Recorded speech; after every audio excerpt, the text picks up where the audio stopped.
Hi, this is KK Menon. Hi, this is Shiv Ravel. Hi, this is Ayush. Hi, Divyendu Sharma. Hi, I'm Babel and you're watching us on Grazia, India. Get as much primary, secondary, tertiary information as you possibly can. What also helped was we had consultants to help us with the research, dialect, and the railways. So you talk to a lot of people across the spectrum, so that you get Bhopal right, so that you get that time period right, so that you get railways right, and it's basically a team effort. It's as many sources that you possibly can gather. Go and meet people, talk to them, read as much as you can. Go and find specific accounts of survivors and stuff. Try and get thoda sa information from whatever depositions and stuff that you can find. And yeah, that's pretty much it. We started beginning the casting process for this, and it started off with trying to get Iftikhar Siddiqui right first, because he's going to kind of look over how Bhopal Junction is going to run, and that was such an important aspect of the script. And I remember us having this discussion that because we always imagined him as this Urdu speaking man and authoritative, and so there was a certain kind of physicality that the role would have, and he would have to be able to perform that. There was also this kind of post-traumatic stress disorder that he was dealing with, and there could have been something he could have done about it, which would have been purely on his grit and physical ability to do it, but he just chose not to. So someone had to really fit into this role, and that's where I think KK sir just really, it was like hand in glove on that role, and I thought he would be amazing, and obviously he was the first call we made, and I'm so glad he did it. And then when it came to Rati Pandey, he's dealing with a chapter that's completely away from, probably Madhavan would do that with conviction, and that's why we went to Maddie sir, and he came on board. And then of course the Express Bandit, and all of this was probably happening parallelly, but I remember Shanu Sharma, who's my casting director, recommending Divyendu's name to us, and Adi sir and me both going he's not going to do it. He's just worked in Mirzapur, and it's such a big hit, and this role is probably not it's not a meaty role on the text. You remember, it had something that we needed someone to build with. So I don't know if he's going to do it or not. And we both of us were if he says yes, this will be the best thing for the role. And I remember meeting him, and him trusting me with the fact that me being upfront with him and telling him that ये शायद इस पे है नहीं, but हम साथ में बैठ के इसको कुछ बनाएंगे इसको, and that's how it happened. And of course Babil, when we were casting, we didn't find anyone, so but no, Babil, I was supposed to be an AD, I don't know.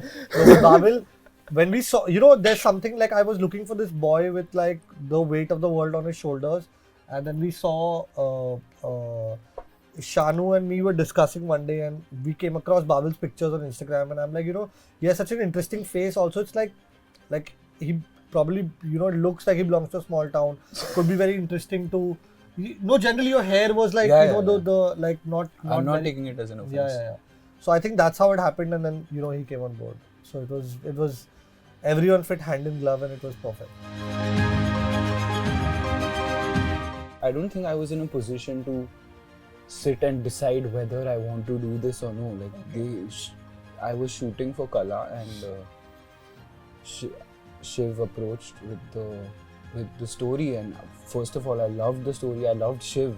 In our first Zoom meeting, I just knew instantly, your gut tells you your instinct tells you where to go, right? But I really don't think about success in that way.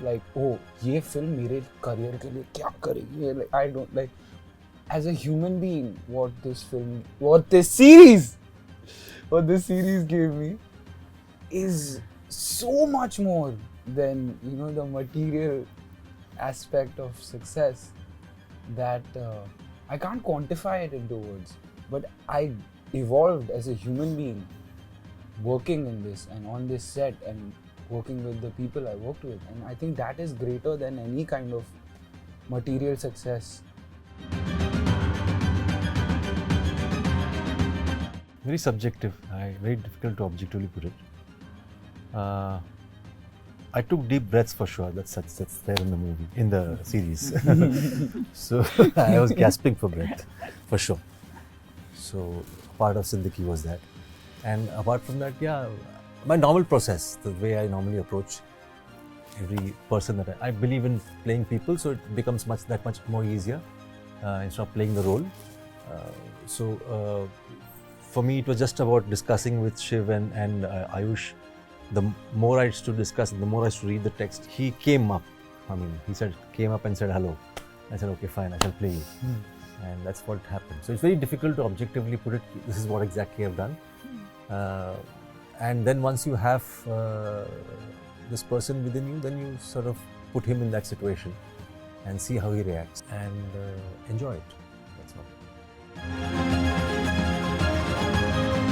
I mean, it was exactly all these human traits which actually attracted me towards the role. Shiv rightly said, when we first met, it wasn't a very meaty part. It wasn't something which was author bagged, so to say. But somewhere I understood the purpose of this character in the story.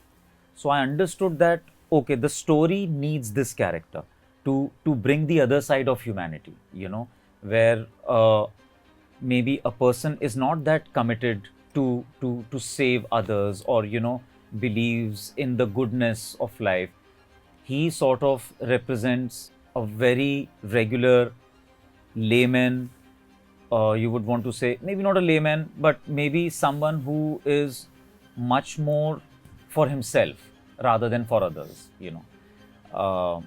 So to play that kind of a character was challenging in a way, because because the situation is so overwhelming that the dilemma which you said was constant, of whether to save yourself or be with these guys and save others as well.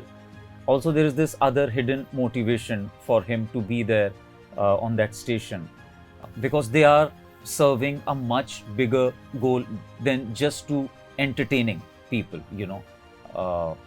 So for me, it was very important to be part of such a story which I would like to see on screen, you know.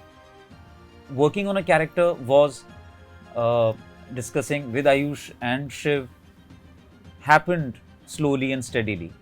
And we did reach somewhere where, if not enough meat, but enough shades in the character to have, you know, to play with. So, yeah, I was happy with that. It's trying to be as authentic, as make it as believable as possible, and make it so that you connect with the characters. Statistics don't really move you. हमें पता है कितने हजार लोग मरे थे, and that's all we've heard. But that doesn't make most of us go sit up and take notice and try and understand exactly क्या हुआ था. But with these characters, you have that opportunity to make sure that people are interested enough, then go back and then do their own research and find out what really happened. So that was an opportunity, and it was a responsibility as well. I think it's betterment for the cinema of our country, you know, because it's not binding you within certain limits of making a certain kind of film for certain kind of box office number. Here you can actually come, express yourself, whatever you want to say. It's based on merit. You can't really oversell anything here. You know, if people like it, they like it. You can be sitting in one corner in your small office, make something, but people would, you know, take notice of it. Yeah, so that way it's very based on merit. It gives you immense opportunities for someone to come and say a new story. Yeah, a new story, and a story which is now, cinema, stories in cinema, I don't know if they're bound by what kind of stories work in the cinema, because that no one knows. Yeah. Frankly, no one knows that. And like ऐसा कुछ नहीं है कि यही type की stories चलेंगी cinema में. बहुत सारी हर टाइप की पिक्चर चलती है सिनेमा में, अगर वो ऑडियंस को एंटरटेन करे. बहुत सिंपल बात है. तो ये जो हम बोलते हैं कि एक्स वाली पिक्चर चलेगी या वाई वाली चलेगी, वो सब मेरे हिसाब से तो नहीं सही है. आप एंटरटेन करो लोगों को, उनको पिक्चर पसंद आएगी. I think the freedom of the OTT medium is honestly for me is the freedom of there's no constraint of time. Like in cinema there is a constraint of the number of hours or the number of the length of a film, purely because you're captivating someone in a closed room and telling them, okay, now sit and watch. In the digital medium you're telling people to watch at their will, and that's the reason you can have stories that go on for a longer period of time, so you get to flesh your characters better. You get to tell a story the way it needs to be told. Like for example, if Railwayman was going into the cinema, there would be a lot of things which people are appreciating today which would never have made it. But here, like, we got to tell the story the way we want. So honestly, it's empowering and it's fun and it's like an exciting medium, and it's here to stay also. And both the mediums are here to stay. No, none of them are going to. They're not going to eat each other up. Yeah. They both are going to have their own kind of this, and honestly, audiences in both of them will also overlap. Some people will want to watch certain stories here and go there for certain stories to attract them there, both ways.